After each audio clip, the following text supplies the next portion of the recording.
Can't Go Home Again, Chapter 2. Mike slid into the bedroom, but didn't take a step away from the door. When he wasn't immediately attacked, he closed the door behind him, leaning on it cautiously as he scanned the room. The puppet was kneeling beside the bed, clutching onto something in its arms and trembling. The weeping had gotten a little quieter since Mike had entered the room, but it didn't seem on purpose, as the animatronic didn't really look like it had acknowledged that he was there. Either that, or it simply didn't care that he was. Mike was not ready to throw caution to the wind by accepting either possibility. He carefully stepped closer and tried to study its face, though now with it hunched over, he could no longer see it well enough. A purple liquid was present, dripping onto its arms. It almost looked thick enough and bright enough to be paint. Mike stepped over the blanket that had fallen on the floor, recognizing it as the one he had tossed on the bed, and paused only to cringe once seeing what it was holding. It was clutching that ratty Freddy. Mike was warier of getting near it than he was of actually getting near the puppet itself. It finally tilted its head back just a bit, staring at his lower legs. There didn't seem to be any aggression any longer coming off of it, and the only noise it made was a slightly more audible choke. Mike responded by finally crouching down on the carpeted floor. "Hey, you okay?" It was a stupid question, but was the only thing he could think of to start with. It tightened its grip on the plush toy, only slightly. Regardless of how hard it was to see, Mike took it as a sign that it was listening. He reached out towards its upper arm while keeping his hand low enough that he could fully see it. "I'm sorry. He was a good man. He was the best boss I ever had." Mike kept the conversation going once he actually touched the black fabric, not wanting to go silent. It was different than the soft felt fabric that made up the other animatronics. The only one that Mike had personally touched was Chica, but he assumed they were all similar enough. Maybe there was some sort of skeleton inside, but he couldn't really feel it and wasn't going to risk squeezing too hard, lest the thing suddenly wrap itself around his neck again. The touch triggered it to raise its head a bit more. The smile was still there, blankly saccharine and unchanged, with the purple fluids spilling from its eyes being the only difference. Something about it was so pitiful. This was the thing that had violently attacked him, willingly tried to kill him, and yet he did feel a little bad for it. Whether or not he was related to the child in the picture, he certainly was distraught about Frederick's passing. Mike contemplated his next move. If it was planning to jump me, it can do it wherever I am anyway, probably whenever I turn my back. Well, I'm already this far involved. He tried to move his arm around the puppet's back, finding himself staring at the golden Freddy plush and trying his hardest not to touch it. There was no telling where that thing had been, perhaps on the grimy floor of one of the pizzeria incarnations. His other hand moved forward to touch its other shoulder area. He awkwardly tried to fidget around and find some sort of comforting motion. The second Mike's hand stopped on the puppet's back, mostly so Mike could figure out what he was trying to accomplish, the puppet suddenly dropped forward. It crashed onto his front and went completely limp on impact. Mike was able to catch its dead weight, even though his natural instinct was to leap back. It wasn't heavy and was more a lapse of any sort of personal space he was trying to keep. Mike managed to take it in stride and pulled it up slightly to bring it into a weak embrace. "It's going to be all right. You're not alone in this. I miss him too." This was probably the worst comfort Mike had ever given. Usually when he was talking to someone after they had a loss, he was more composed. Usually he wasn't connected to the picture at all, so he was able to use that distance to come with a rational thing to say. This wasn't one of those cases, so he held on and hoped for the best. It began to weep once more. One of the puppet's hands cinched onto Mike's arm while the other continued to hold fast to the plush bear between them. To his disappointment, Mike realized that the toy was indeed touching him. It buried its face into Mike's shirt, hiding itself and leaving purple stains against him. It didn't actually bother the human. He knew this was the closest thing to closure over Frederick's passing that he was ever going to get. Sitting in a child's bedroom and holding a sobbing, haunted mime was a comfort. Just realizing that made Mike bitterly admit that he was the pathetic one. At least the puppet was possibly related to Frederick. What was his own excuse for getting so worked up? He glanced around the room and wondered how long it had been waiting for Frederick to come back. It seemed to start calming down after some time. Its grip stayed firm on Mike, but its grip on the Golden Freddy toy loosened. It still hadn't moved away from Mike's shirt, and he wondered how awful it would be if the paint dried and the animatronic was actually stuck to him. If it was crying now, he could only consider how much louder it would get if he had to rip his shirt off of its face. That is, if it didn't kill him at that point. His pulse was starting to ease by now, and he readjusted his hands on the black fabric. Definitely softer than the coarse felt. Then the Toreador march broke the silence with its obnoxious chiming. The puppet flinched in alarm, and Mike could only imagine it suddenly going rabid and turning on him. He grappled for his phone and quickly answered it, if only to silence the noise. The second I'm out of this room, I'm putting this thing on vibrate. And getting a better ringtone. He mentally swore to himself, then answered, "Hello, Sam?" He just had a hunch it was, and was quickly proven correct by the voice. "It's me. I was just calling to see if you were okay. And alive. How's everything over there?" "You could have chose a worse time," Mike shrugged off. "I'll call you back a little later. Where are you?" Sam seemed confused. "I'm not coming over there if that's what you think. I'm still over here at the warehouse. It's a train wreck in here. There's trash all over the place." For the moment, Mike kept any interest in the warehouse at arm's length. He had enough to worry and wonder about here. "Stay there. I'll get back to you later." They said goodbye and ended the call. With the new information he had, he needed Sam to start checking around again. He knew he needed to figure out what happened to Frederick's children. Maybe it would lead to more information about the missing children and the possible murders. For the moment, he was sort of stuck with the puppet. Mike hoped that eventually it would grow more passive or bored, then would either separate itself or give some sort of sign that he didn't need to be held anymore. Again, he was wary to suddenly disturb it, afraid that it would lash out with aggression. It already had done so twice. He tried to pretend that internal guilt wasn't a factor at all. So he waited, and checked his phone for the time, and waited, and finally decided that it was simply not going to move. He held its back so it wouldn't flop on its side when he stood, lightly tapping his fingers on its back to alert it. "I've got to make a call. Or a few calls if you want to keep the power on." A few seconds dragged by. Before he could speak again, the puppet started to right itself and moved back into its kneeling position. One arm looped around the Golden Freddy plush and tugged it comfortably into its lap, while the other still had a hold of Mike's arm. Its face was still angled down, and it wouldn't look at him. Mike started to stand and only glanced down at the animatronic when its grip impeded his progress on going out the door. The black fingers only then released him. The man didn't feel right walking out. If it wasn't so important, he wouldn't be leaving just to make a phone call. Mike had never been fond of talking into a phone. This only grew after the multitude of pre-recorded calls he used to get at the pizzeria. The last call of the phone guys still occasionally haunted him, especially since he never found the body. "I'll be back. I'm not going anywhere," Mike promised as he headed towards the door. He needed some air anyway, and maybe a drink.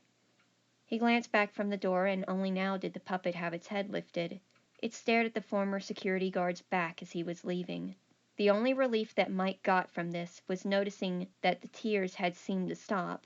The only thing that was left was purple on the bear, on himself, but ironically, not on the puppet's arms anymore. He didn't know if it dissolved or just wasn't visible any longer. At least it wasn't still crying. He stepped out of the room, and once in the living room, he called Sam back. "It's me again.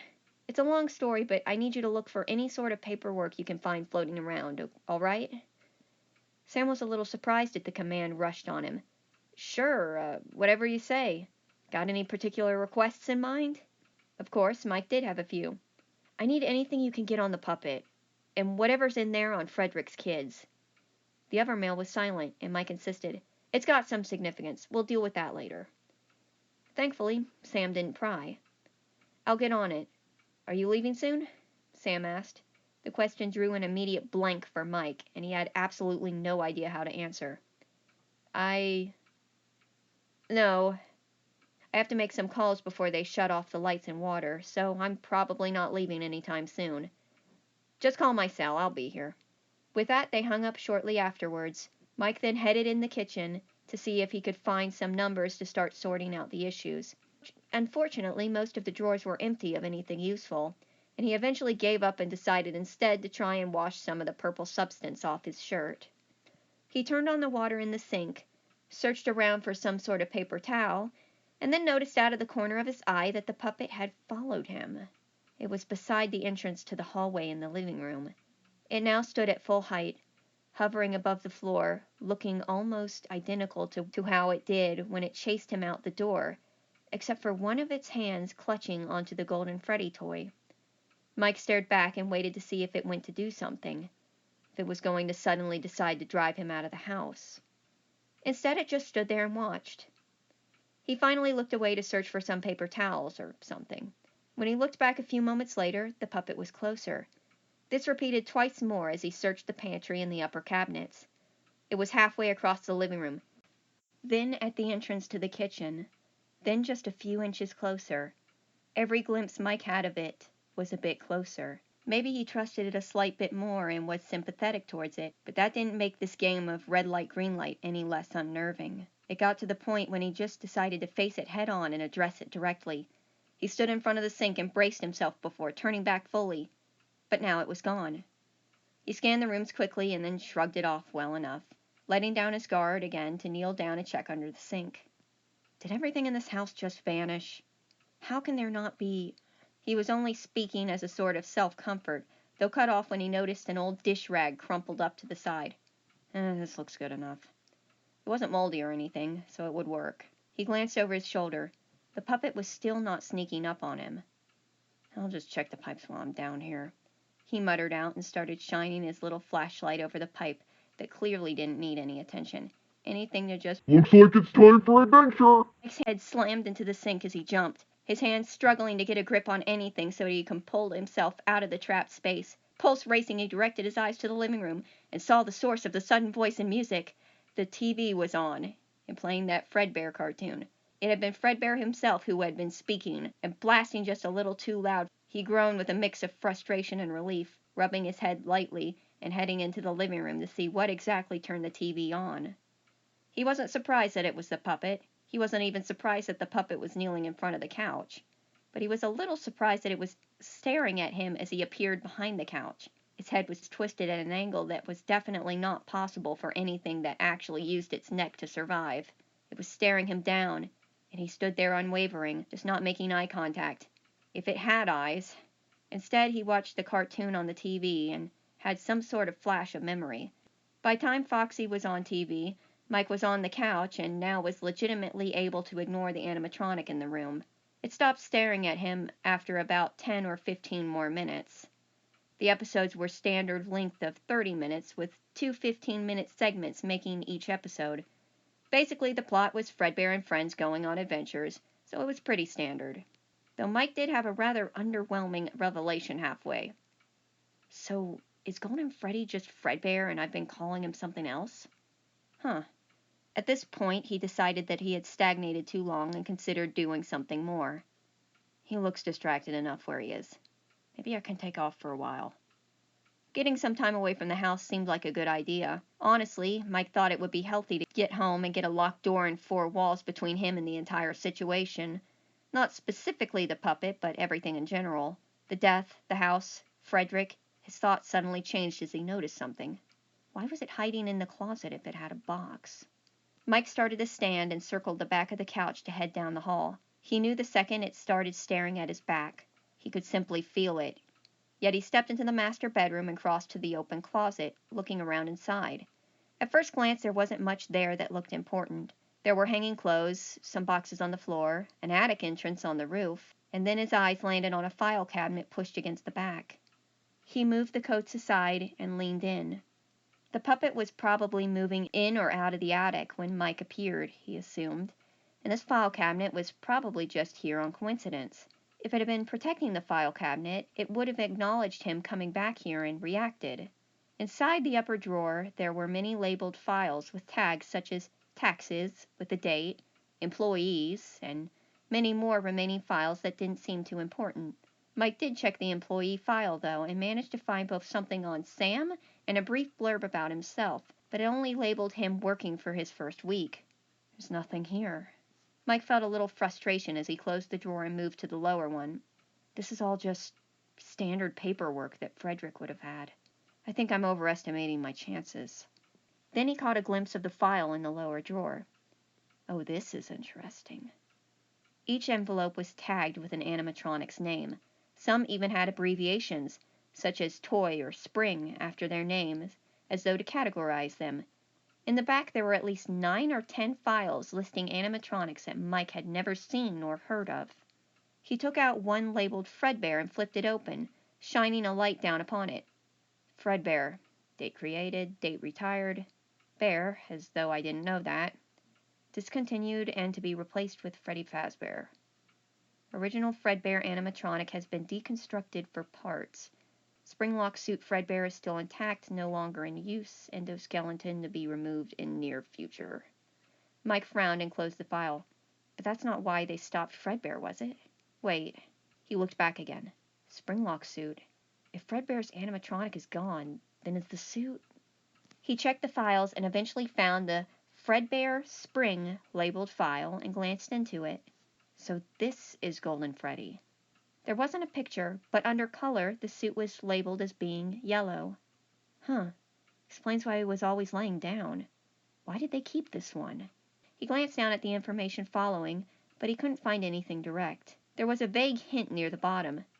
Suit being retired due to springlock failure and injury. His brows raised. When did anyone involved in the pizzeria ever admit to an actual accident happening? I'll have to ask Sam about this. Maybe he knows something about these springlock suits and what they are. He set it back in the cabinet. All right, on to the puppet. And he began to glance through the file names. Then he faltered after he found a lack of files labeled as either puppet or marionette. There wasn't anything even close, and he wondered if Frederick or someone else disposed of it. He glanced over towards the bedroom door and, to his surprise, caught a blur of black. It had been watching him again, and he hadn't even heard it. It didn't seem aggressive anymore, not since the scene earlier, but seemed to be watching him from the distance now. Maybe it's studying me. That wouldn't be too far out of the ordinary, studying me and predicting my behavior. I do the same thing on a daily basis. It would make sense considering its behavior and the sudden distance it wanted to keep. It certainly couldn't be afraid of him after what happened before. His neck was still slightly sore. Most likely he was going to have bruises by the next day, yet he had to be at least thankful that it stopped. I'll get in touch with Sam again. Maybe I'll just head over there whenever I get out of here. He closed the files, pulled back, and stepped out of the closet. He headed back into the living room to find that the puppet was still watching the cartoon. It had obviously been watching him and knew that this was feigning ignorance, but he decided not to do anything about it. The next hours, and unbelievably it took hours, involved Mike calling the electricity and water company and making sure that the house wasn't going to be losing either. The phone company wasn't as willing unless Mike could show more physical proof about the death and such. He decided to instead forget about it and leave the phone as it was. It wasn't as though the puppet was eager to call anybody, and his own self filled his own needs. Then he checked the pipes again. Then he watched more TV. Then he tried to call Sam and couldn't get through, and slowly the day was ate away. The puppet barely moved unless Mike walked out of the room. It seemed to have switched the tape to a different one of the same cartoons. Mike wasn't getting the feeling that the puppet was trying to drive him out, or was really concerned with him at all. Mike stalled until it was dark. He hadn't even realized it as he had become accustomed to just wandering around fiddling with things. Well, good job. You screwed around all day and now you're on night shift duty, he mentally scolded himself. He peered out of the kitchen blinds at his car. I can leave now, right? How long was I supposed to stay? He then glanced towards the living room. Only a little while ago the puppet had left the living room, turning off the TV while Mike was watching it, and left to the upper room where it had been since. He was pretty convinced that it had spent all day watching him instead of the TV. I know Frederick's gone, but it went on fine being alone this long. Nowhere did anyone tell me that I had to stay with it. If anything, it probably makes it more edgy. I'm intruding, and I should just take off, Mike said to himself, even though he knew he was just trying to convince himself to leave. Yet Mike still couldn't do it. He couldn't just stand, grab his keys, and walk out to the car. Something kept him here, and he didn't know what it was. Maybe Frederick's ghost was haunting him. There was just something that Mike couldn't stand about going home to an empty apartment. He would be more comfortable, but it wasn't as though he would be able to relax after everything that had happened and everything that was currently happening. Maybe I'll go take a shower, then I can leave when I'm done. His water pressure was non-existent anyway. It was best to have something good come out of today. Mike was approaching the bathroom when the puppet suddenly appeared again out of its bedroom. It didn't block his path, but it stood before him, and that was enough to halt him. It had its head tilted downwards and seemed to be directly staring at the music box it had in its hands. It then thrust the box forward towards the human. When he didn't immediately take the box, the puppet lightly shook it to try and draw further attention to it. Finally, he dared to take the music box from its hands and sent a questionable look. It responded by turning and hovering into its room once more. Mike approached cautiously and looked inside to see it move and stand in its box. It stared at him with a vacant smile. It lacked any emotions that Mike could outright feel. No sadness, no anger, just a blank stare on a face stuck in a smile, waiting for him to do something. Mike knew what it wanted and complied, even with how confused he was towards why it would want it. He wound the box, and as he turned the crank, he watched as the animatronic lowered itself down into the present box. At first he thought it was watching him still, but as it lowered, it didn't adjust its head to stare him down, and just continued to look forward. The flaps of the box closed and sealed it away. Mike set the music box down on the shelf and waited to see if the puppet did anything else. As expected, it went passive like before, and he silently left to do other things, such as the shower. The purple stains were basically permanent on his shirt. Mike really didn't care and only noticed it when he was getting redressed. He continued to contemplate on it as he sat at the dining room table again. If this classifies as paint, then there should be a way to get them out. He shrugged it off and finished off a second cupcake. He tried Sam again to no response. You'd think he'd be screening me. Hell, he probably will after I tell him I read his file. He set the phone down on the table and crossed over to the couch yet again, turning the TV back on low, putting in a different tape for a movie he recognized. Maybe I should go wind the box, he mentally noticed as he flicked off the lights and reclined on the couch. Actually, no, I'll just leave him be. The last thing I want is to get him riled up this late. Instead, he continued to watch the TV screen, barely able to hear it as he relaxed on the couch. He yawned and fidgeted as he tried to stave off the growing tiredness. He glanced down the hall as he considered locking himself into a bedroom. It was a shame that every bedroom belonged to someone currently dead. Eventually, he just rolled onto his side and tried to focus on the movie.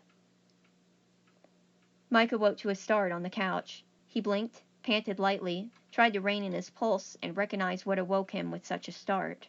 The closest thing he could compare the noises to was wailing. It partially sounded like a real voice with some sort of metallic grating added in. It took him a few seconds before he realized that it was the puppet in the other room. This was beyond the sobbing he experienced earlier. It was practically hysterical. The harsh weeping was enough to rouse Mike awake, and he wasn't usually that light of a sleeper. He ran his fingers through his hair, his hat having fallen off at some point. It was a hat from his old security job that he had simply worn on a whim, not that it mattered now. The TV was back on blue screen as the tape had ran out, and, because the room was dark, Mike couldn't locate any clocks. He swore there had been a grandfather clock somewhere around here. I'm out for 2 minutes. A few minutes. 2 hours? He had left his phone on the dining room table as well and wasn't sure whether it was worth checking it. Instead, his focus was on the creature falling to pieces in the other room. Oh, geez. Am I supposed to go back in there? He was answered by the door suddenly opening into the hall. The puppet exited and seemed to quickly hurry back towards the master bedroom. It briefly stopped crying, but once in the bedroom, Mike could hear it once again. His concern then shifted when he realized it may think he was gone. If it comes out here and sees me, it's night. What if it has a nightly freak-out and comes out to strangle me? It appeared from down the hall, and Mike reflexively closed his eyes to pretend he was asleep. He had been able to hear its movements from the weeping, but suddenly it went completely silent. It sees me, Mike thought. I mean, of course it sees me. I've got the only light in the house shining on me. He begrudgingly seemed to curse the TV as the puppet slipped closer. Its location was a mystery until he heard something from the back of the couch. He could just envision it leaning over him. Then it moved from the couch, and the room went silent again. Mike dared to open his eyes a crack and noted that it was no longer with him. There was movement at the bedroom door, and he shut his eyes again. A short while passed until Mike was suddenly alerted to something dropped on his legs. He clenched his teeth and fought the urge to open his eyes as something dragged over him. Then, like a sudden flash of realization, or a sudden jolt of wailing in the night. He realized that the thing being put on him was a blanket. From the size and texture of the blanket, it seemed to be the one that he had previously used to shield himself from the nasty Golden Freddy plush. It circled him, adjusting the blanket, and then left yet again. He released the exhale he was holding in, then held his breath again as he saw a flash of white and the puppet returned once more. This time it put something between him and the back of the couch, stuffing the soft body down beside him, then lingered again. It was leaning over him for sure this time, its porcelain face staring at him. By time Mike was starting to get incredibly uncomfortable, it had left once more. He couldn't see it down the hall, and it didn't shut the bedroom door, and yet it never returned. Mike was starting to regret staying the night. He passed out before he could dwell on it any further.